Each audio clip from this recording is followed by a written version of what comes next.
Yampu Tours. And I'm very excited that we've recently, within the past couple of years, opened up into areas of Africa. And I was lucky enough to get to experience both Tanzania and Kenya this past summer. But today we're just going to focus very basically on Kenya. So for those of you who have been to Kenya or who have been selling Kenya for years, you may walk away thinking that you've not learned too much, because I am going to start from a very basic point of view from working with Kenya.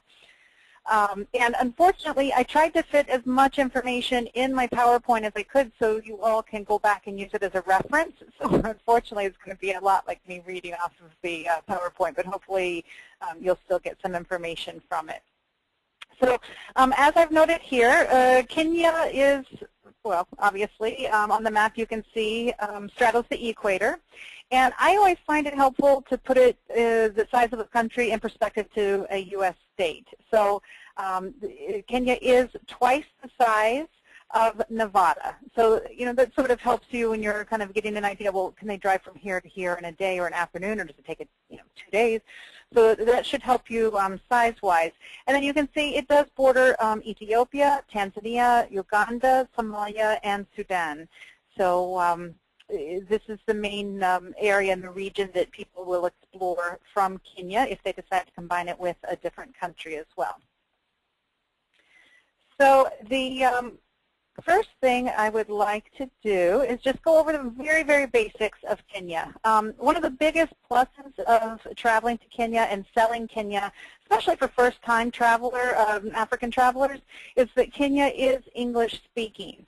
Tanzania is, English is not the first language, and so you will find it a little bit more difficult to travel in Tanzania than you would in Kenya if English is your primary language. It's about 7 hours ahead of New York City, so along the same lines of what a lot of European countries are. So it's quite easy to still reach home while you're traveling if you need to. For the most part, most of the travelers that we're all going to be selling and sending to Kenya, they are going to need visas. We'll get into that a little bit more. So the official languages are Swahili and English, and then many, many tribal languages as well.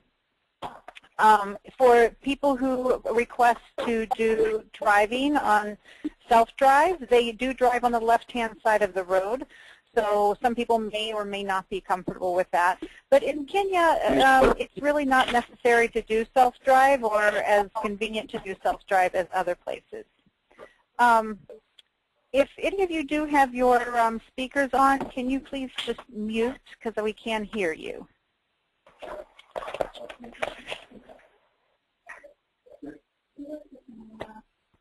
Okay. All right, so I will continue going. I put simply the outlets here, just so for when people did ask what type of outlets they use. You've got that handy.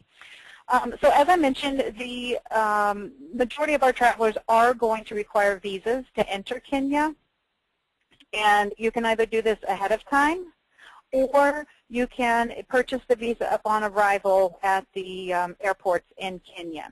If your clients do want to get the visa prior to travel, make sure that they don't get it any further out than 3 months prior to their travel date, because it is only valid for 3 months. So you need to make sure that they plan that well. For people who do want to pay for the visa when they arrive, it's quite easy. The only really big hassle is just it is going to take a little bit more time. So after an international flight, usually we just want to get where we're going, but it is one more line that they'll have to stand in. They do want to make sure that they have extremely crisp and clean U.S. dollar bills, and they must be minted from 2004 or later, or they will not accept them. And it's always helpful to have exact change, too. I thought, oh, they're having thousands of people into the country on a daily basis. They'll have change. Nope. I had to go to like 15 people in line behind me and make friends and try to get change for my $100 bill. So definitely encourage your clients to have crisp, clean U.S. dollar bills and to make sure that they're minted 2004 or later. And I did have it here as well that no visa is required for people 16 years and younger. So that's nice when you have big families. It's sort of a bonus. And then I did go ahead and put a list, too, of the travelers or the countries, the people from various countries who do not need visas to enter. But as you scan through that list, you can see that not many of our clients are going to fall into one of those countries. So when to go?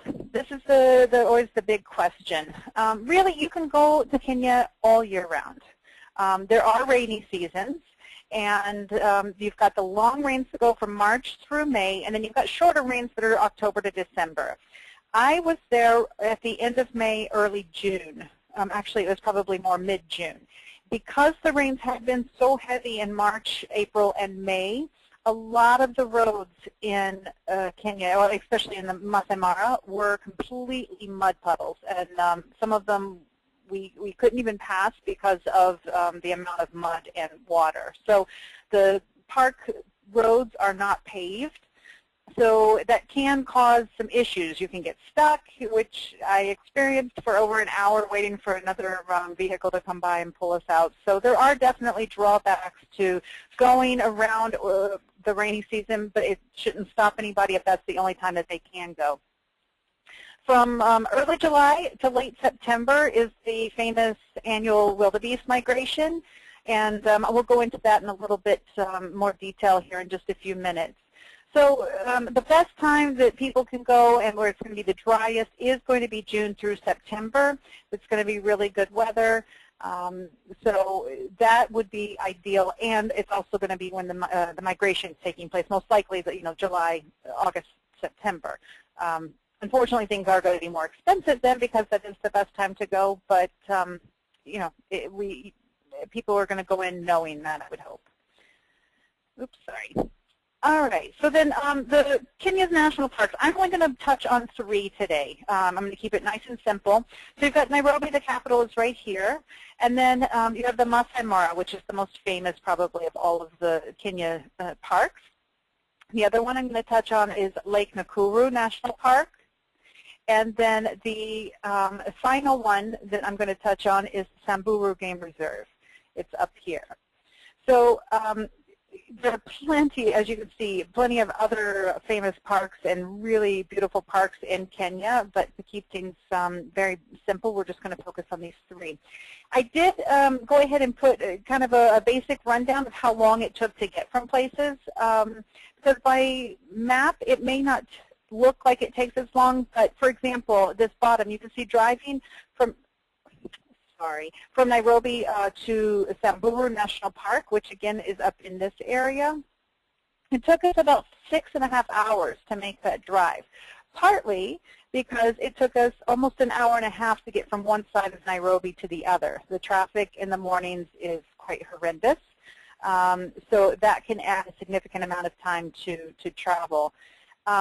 Going from Nairobi into the Masai Mara, people will ask, do we get a stop along the way? Yes, we will make bathroom stops and so forth.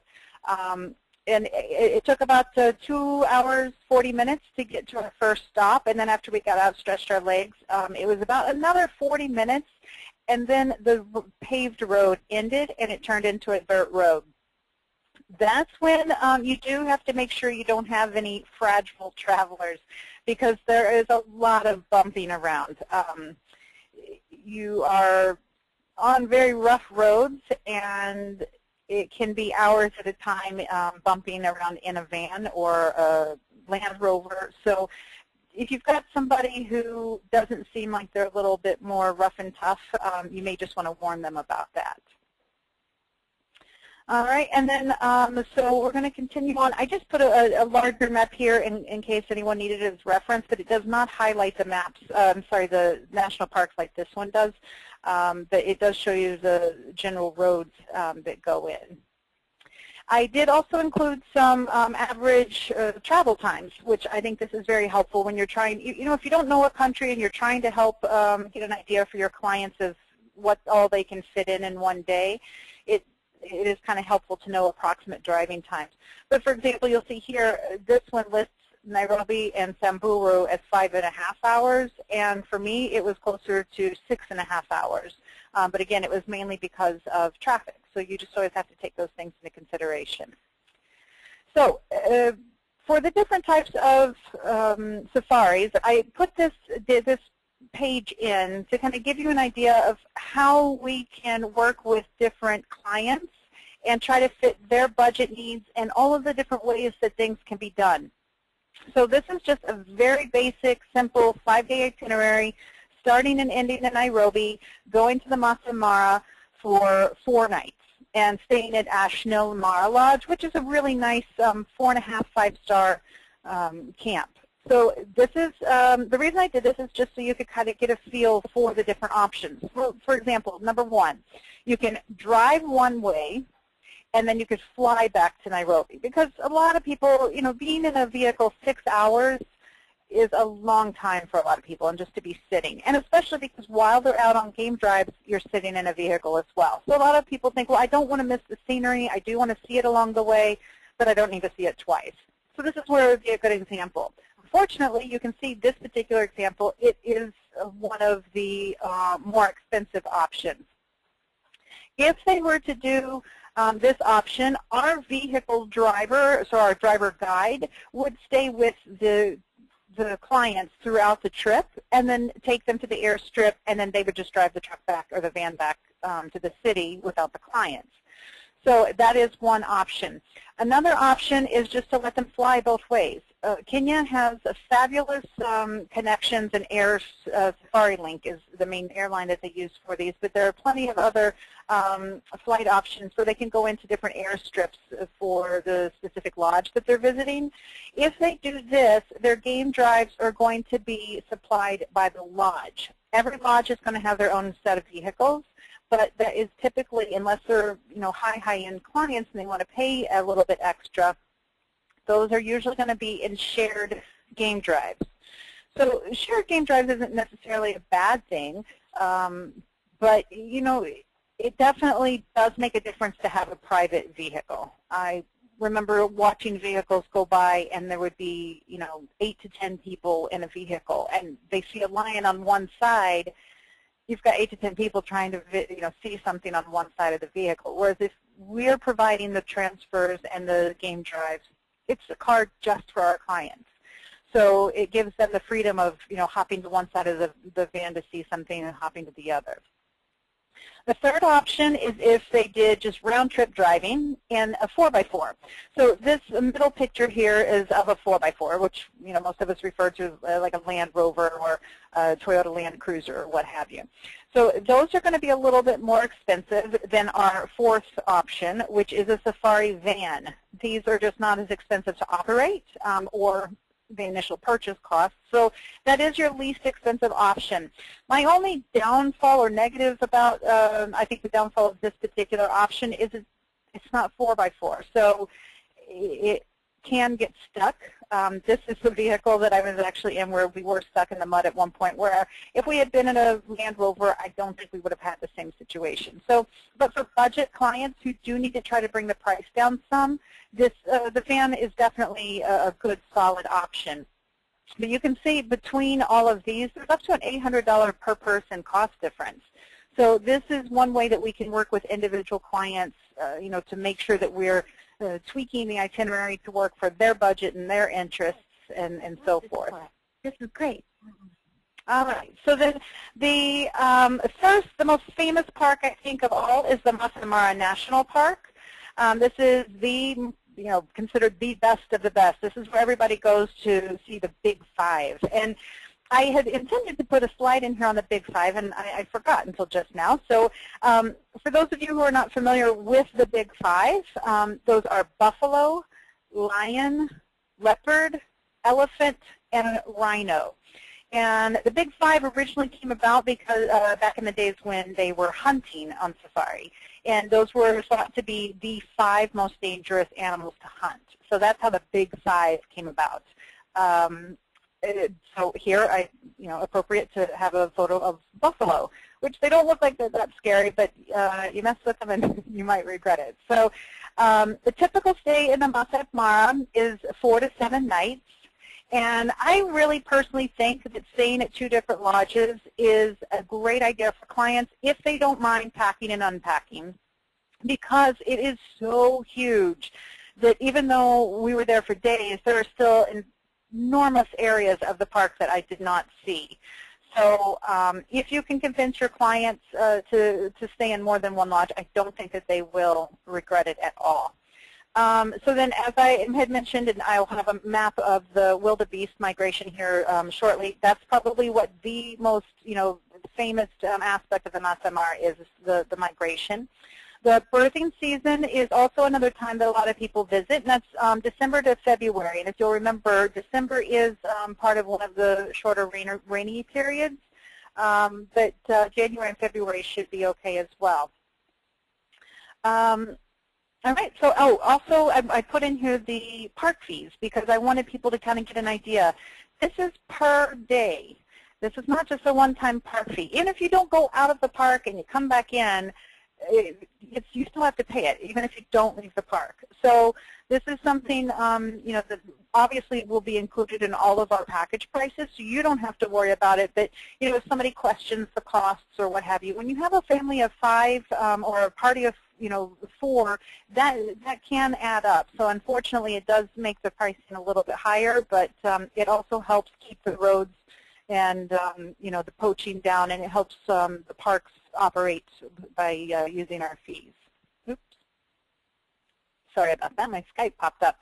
And I also wanted to go ahead and pre-apologize. I'm in Midtown Manhattan, so I'm sure at some point there's going to be a siren or something go by, so I apologize for that. I put this on here just to give you an idea of the size and the distances, I guess more time than distances involved in getting around the Masai Mara. As I mentioned, none of the roads within the park are paved. They're all dirt. So to get from one spot to another is not as easy or as quick as it may seem. So for example, the number 6 over here, which is right next to one of the gates, this is the Sarova Mara camp. This is a really good option for families. But I wanted to show you that from this camp to the Tiltakuana, which is over here, it doesn't look like it's that far. You actually go out of the park, and the Tiltakuana is just on the edge, but it's not in the park. That's an hour and 20-minute drive just to get from there to there.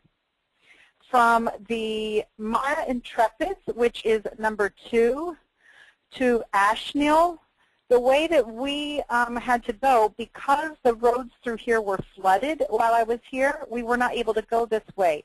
It took us 4 hours to circle around and get to that lodge. So you can imagine 4 hours just to get from here all the way around up to here. It's number 2.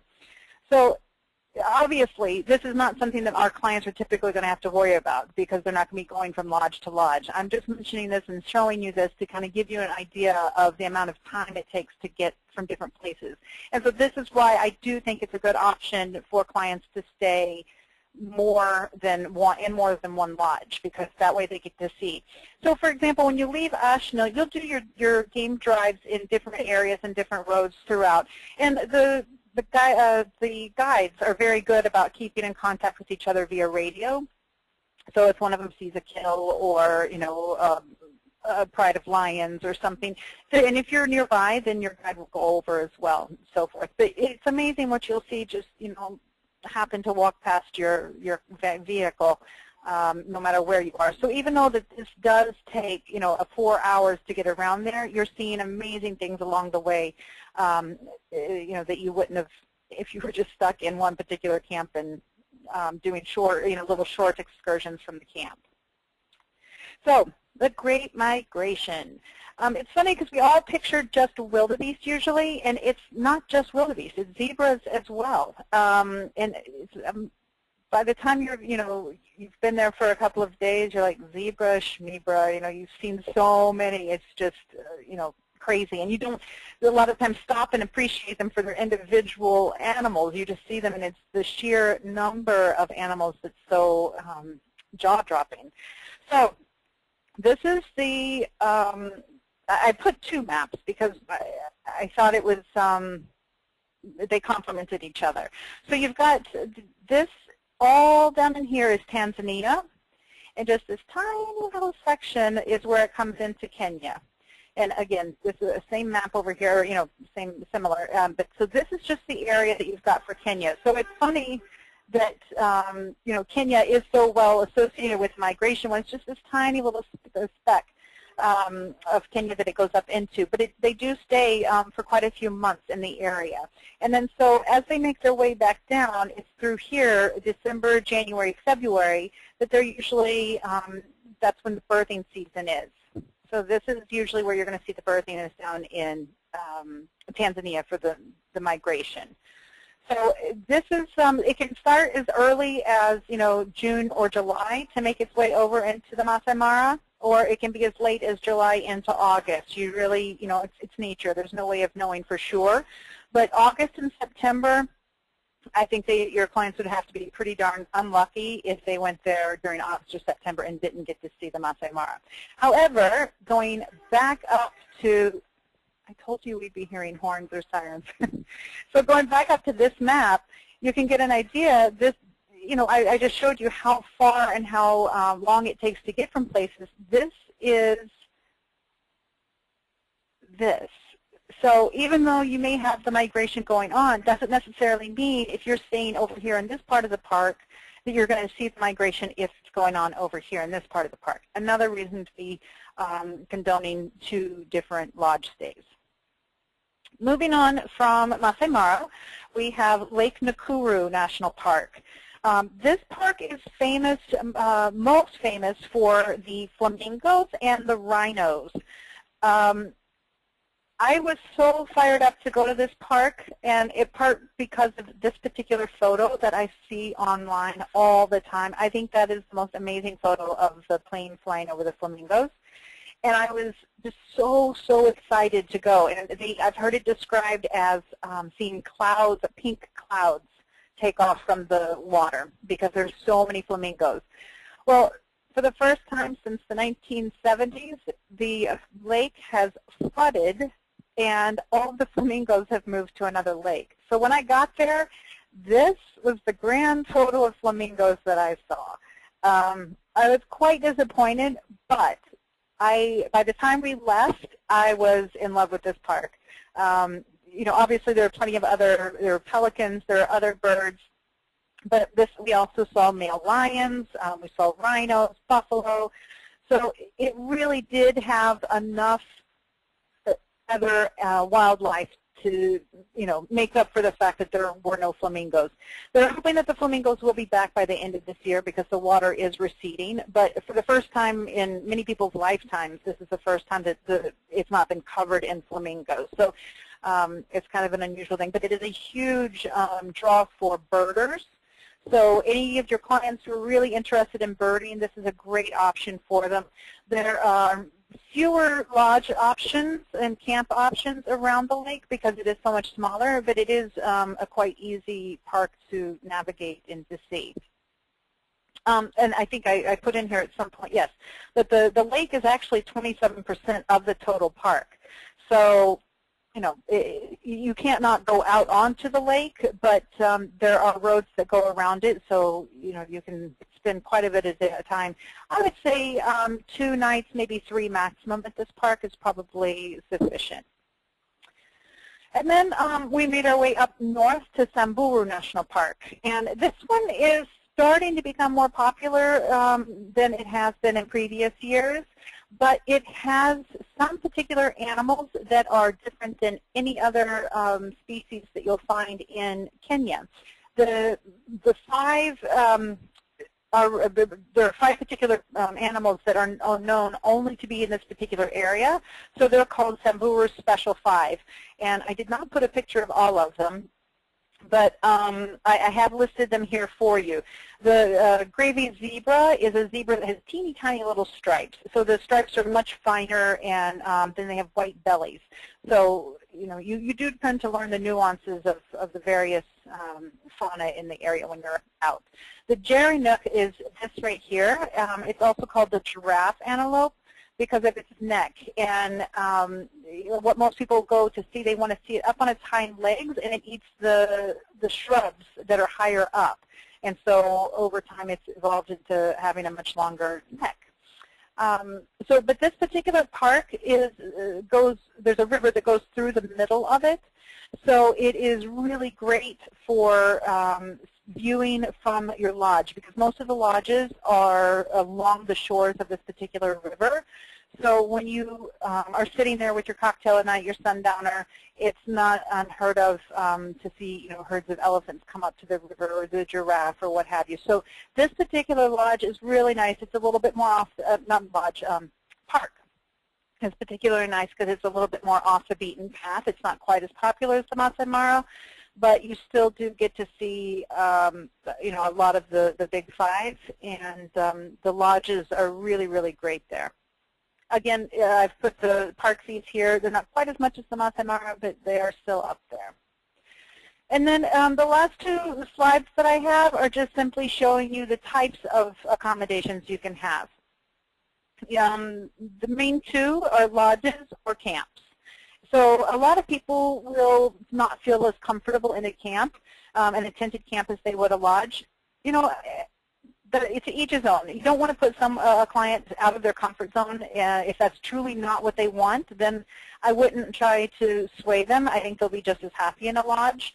But there really isn't too much of a difference, other than, when you close your door at a lodge, you're closing, usually off the sounds of the wildlife. You're closing off, the sounds of the birds, and most of the lodges are going to be air conditioned, although you don't always need it. So there are a few other amenities that you would have there, but not a huge difference, because this is what the camps look like. A lot of the camps, there are very basic camps as well, but this is a pretty solid overview of anywhere from 4-star up to deluxe camp options. This particular camp option is the Intrepids, and it is absolutely beautiful. You can see it opens up all the way around. All of the tents have a private clawfoot tub outside on the deck, and there is a river. I don't know if you can see it right down here, so you can watch wildlife from your camps. And yes, believe it or not, this particular one is also a tent. This is inside of a tent. So the biggest difference I feel is, since it is a tent, you are still going to get ants. You are still going to get little bugs. And if you've got somebody that that's going to ruin their vacation, then don't try to encourage them to be in a camp. I would have them stay in a lodge. But you can see it's not giving up luxury. You're just kind of, I guess, reminding yourself where you are, because you've got the screened sides, the screen walls, so you can hear the hippos that are grazing outside your tent at night, or the elephants as they're walking by. You can hear the birds as you go to sleep. And that also, one thing I didn't mention, every camp that we visited does have Masai Mara people, men, who are on staff, and they walk around at night to patrol the grounds. So if there are any animals that come into the camp that they don't want to stay in the camp, they will shoo them away. So, and I did hear, you could hear animals brushing up against the tent sometimes, and then within seconds I would hear the Masai Mara coming over to get the animals away from the tent, to make sure that, in case anybody does go out in the middle of the night or what have you, they're not walking out into a situation that they shouldn't be. So that is my quick overview of Kenya, and I wanted to open it up and see if any of you have questions or anything that I can do to help. If you do, feel free to type. I see that we have some, oh, hello? Well, I will obviously be able to be reached via email. If you do have any questions, feel free to send me questions. Do those tents have screens? I'm sorry? Do the tents have screens? Yes, the tents have zippered screens everywhere. and they always have a padlock. So you'll have the 3 zippers that come together just like any other tent. And it was funny because in one particular lodge, they told us to always hide what we were doing because the monkeys had, they had used another kind of lock, and the monkeys had watched people locking their tents so often that they had come over and realized how to undo the tents. So you do have just a little lock to keep monkeys out of the tents, but other than that, there's no safety issue really. But yes, there are screens. Cool. All right, and I see I have another Rudolph on here. Hi, Sue Rudolph. All right, well, thank you guys so much for taking the time to join me today, and by all means, send me any questions if you have them, and I look forward to helping you guys book Kenya.